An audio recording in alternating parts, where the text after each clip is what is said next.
Assalamualaikum teman-teman, ngerangkum bareng Teteh lagi yuk. Kali ini tentang Posyandu, Posbindu, dan Kampung KB. Sebelum ke materi, jangan lupa di subscribe dulu ya. Posyandu merupakan salah satu bentuk upaya kesehatan berbasis masyarakat yang dikelola dan diselenggarakan dari, oleh, untuk, dan bersama masyarakat dalam penyelenggaraan pembangunan kesehatan guna memberdayakan masyarakat dan memberikan kemudahan kepada masyarakat dalam memperoleh pelayanan kesehatan dasar atau sosial dasar untuk mempercepat penurunan angka kematian ibu dan angka kematian bayi. Ada 4 strata posyandu. Yang pertama posyandu pertama, yaitu posyandu yang paling dasar, ditandai dengan kegiatan posyandu belum rutin dan kadernya kurang dari 5. Posyandu pertama sudah dapat melaksanakan posyandu 8 kali per tahun, kadernya lebih dari 5. Posyandu purnama sudah dapat melaksanakan lebih dari 8 kali per tahun, kadernya lebih dari 5, tapi cakupannya kurang dari 50%, sedangkan posyandu mandiri sudah dapat melaksanakan lebih dari 8 kali per tahun, kadernya 5 atau lebih, dan cakupannya udah 50% bahkan lebih. Manfaat posyandu mendukung perbaikan perilaku, keadaan gizi, dan kesehatan keluarga sehingga A. Keluarga menimbang balitanya setiap bulan agar terpantau pertumbuhannya. B. Bayi 6-11 bulan memperoleh 1 kapsul vitamin A warna biru. C. Anak balita 12-59 bulan memperoleh kapsul vitamin A warna merah setiap 6 bulan, Februari dan Agustus. D. Bayi umur 0-11 bulan memperoleh imunisasi hepatitis B 4 kali, BCG 1 kali, polio 4 kali, DPT 3 kali, dan campak 1 kali. E. Bayi diberi ASI saja sejak lahir sampai 6 bulan. F. Bayi mulai umur 6 bulan diberikan makanan pendamping ASI. G. Pemberian ASI dilanjutkan sampai umur 2 tahun atau lebih. H. Bayi atau anak yang diare segera diberikan ASI lebih sering dari biasa, makanan seperti biasa, larutan oralit, dan minum air lebih banyak. Ibu hamil minum 1 tablet tambah darah setiap hari. J. Ibu hamil mau memeriksakan diri secara teratur dan mau melahirkan ditolong oleh tenaga kesehatan. Ibu hamil dan wanita usia subur mendapat imunisasi TT setelah melalui penapisan TT. L. Setelah melahirkan ibu segera melaksanakan IMD. M. Ibu nipas minum 2 kapsul vitamin A warna merah, 1 kapsul segera setelah persalinan, 1 kapsul 24 jam setelah pemberian kapsul pertama. Ibu hamil, nipas, dan menyusui makan hidangan bergizi lebih banyak dari saat sebelum hamil. Keluarga menggunakan garam beriodium setiap kali memasak. Keluarga mengkonsumsi pangan atau makanan beragam, bergizi, dan seimbang. Keluarga memanfaatkan perkarangan sebagai warung hidup. Dengan melaksanakan perilaku di atas, maka diharapkan balita naik berat badannya setiap bulan, balita tidak menderita kekurangan gizi, bayi terlindung dari penyakit berbahaya yang dapat dicegah dengan imunisasi, ibu hamil tidak menderita kurang darah, bayi lahir tidak menderita gaki, balita dan bupas tidak menderita kurang vitamin A, WUS tidak menderita kurang energi kronis.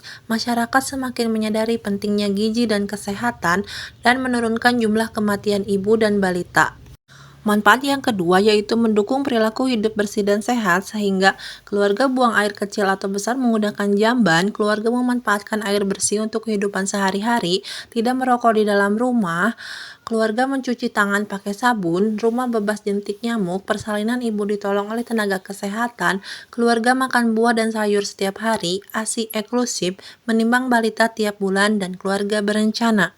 Manfaat yang ketiga, mendukung pencegahan penyakit yang berbasis lingkungan dan penyakit yang dapat dicegah dengan imunisasi, sehingga keluarga tidak menderita diare, ISPA, DBD, dan malaria, tidak menderita hepatitis, TBC, polio, difteri, batuk rejan, tetanus, dan campak.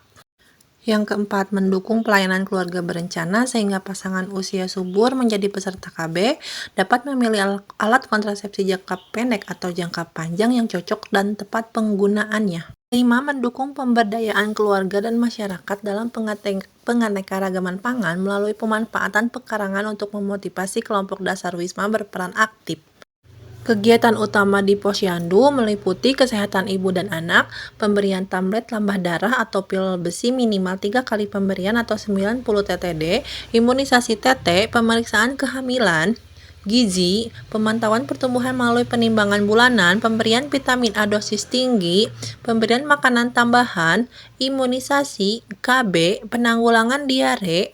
Sasaran posyandu adalah seluruh masyarakat atau keluarga, utamanya adalah bayi baru lahir, bayi, anak balita, ibu hamil, ibu menyusui, ibu nipas, pus, remaja, dan lanjut usia. Pengaturan 5 meja di posyandu. Meja 1 pendaftaran dan penyuluhan, meja 2 penimbangan bayi dan balita, pelayanan ibu menyusui, ibu hamil pus, meja 3 pengisian KMS, meja 4 penyuluhan perorangan pada ibu hamil, menyusui, pus, pelayanan oralit, vitamin A dosis tinggi, pemberian tablet besi.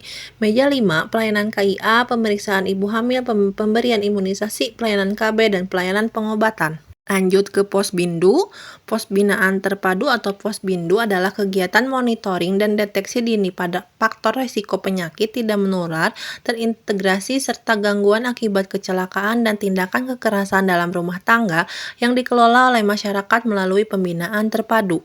Posbindu PTM merupakan peran serta masyarakat dalam melakukan kegiatan deteksi dini dan pemantauan faktor risiko PTM utama yang dilaksanakan secara terpadu, rutin, dan periodik. Di antara penyakit tidak menular yang semakin mengkhawatirkan ini adalah diabetes, hipertensi, obesitas, bahkan penyakit jantung. Banyak sekali faktor risiko terkena PTM meliputi merokok, pola makan tidak sehat, kurang olahraga, dan bahkan kekurangan gizi. Oleh karena itu, sasaran Posbindu sudah beda dari sasaran posyandu yang lebih mencakup bayi, balita, ibu hamil, ibu menyusui, ibu nipas, dan wanita subur. Sedangkan untuk Posbindu, sasaran masyarakat jatuh ke kelompok masyarakat usia 15 tahun ke atas.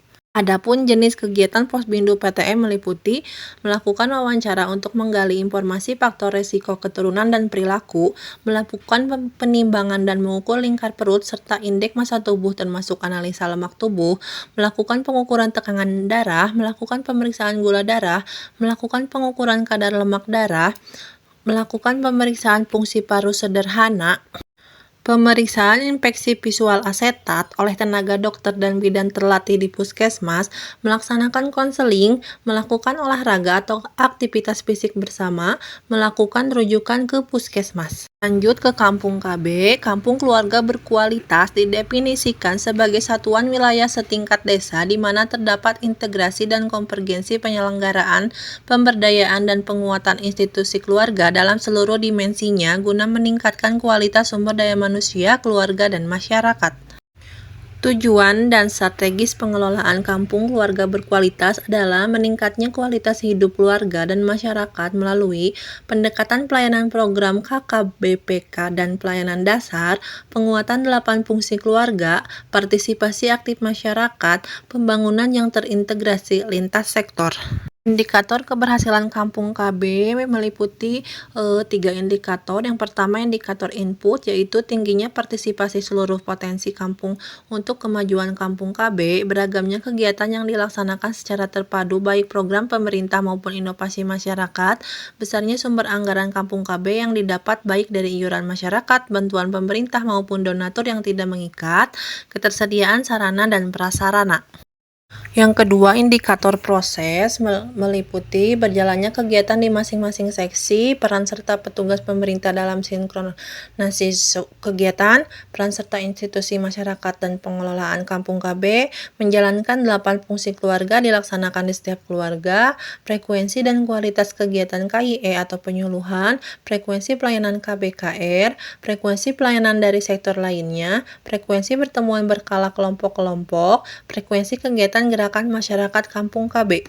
Yang ketiga, indikator output. Keberhasilan Kampung KB dapat diukur dari pelaksanaan 8 fungsi di masing-masing keluarga, yaitu meningkatnya pelaksanaan keagamaan, meningkatnya pengetahuan dan keterampilan masyarakat, tercapainya rata-rata 2 anak setiap keluarga, meningkatnya income per kapita keluarga, terlindunginya masyarakat dan hidup tentram dan nyaman, semakin terjalinnya hubungan harmonis antar anggota keluarga, semakin berkembangnya budi pekerti, tata krama, dan seni budaya, semakin tertatanya lingkungan yang serasi, selaras, dan seimbang antara perilaku dan lingkungan.